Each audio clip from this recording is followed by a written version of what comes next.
તમને કઈ બાબતનો આનંદ થશે? આ તકલીફો કીધી. હવે આનંદ કઈ બાબતનો થશે? એવું નથી નકરી તકલીફો છે. તકલીફો તો 4-5 છે. આનંદ અતિ છે. એક તો રોજ નવા વિષયોના ટોપિક શીખવાનો તમને આનંદ થશે. માની લો કે રિઝનિંગમાં તમે બેઠા સવારથી સાંજ સુધી ઓકે 2 ટોપિક પતાવ્યો, તમને આનંદ આવ્યો. જીસીઆરટી એનસીઆરટીનો એક 2 ચેપ્ટર પતાવ્યા, આનંદ આવ્યો. ઓકે સામે પાર્ટ 2 બંધારણમાંથી તમે એક 2 ટોપિક ઉપાડશો, તમને મોજ આવી શકે. એ આવું કન્ટેન્ટ હતું કે આના હાટું થઈને મેં આટલા વર્ષ બગાડ્યા.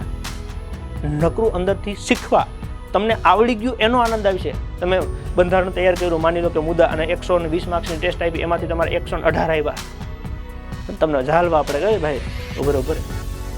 એવી મોજ આવશે, આનંદ છે કે મને કેટલું આવડે છે. વિષય પર પ્રભુત્વ મેળવવાનો આનંદ આવશે. તમે 1 2 3 4 5 દિવસ કરતા જશો, એમ 15 દિવસ થશે એટલે તમારો એક વિષય પતશે.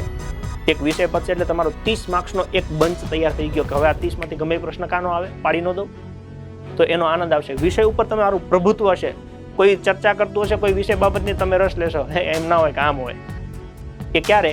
તમે 10-15 દી સળંગ ખેંચશો, આખો વિષય એક વ્યવસ્થિત પૂરો કરશો પછી.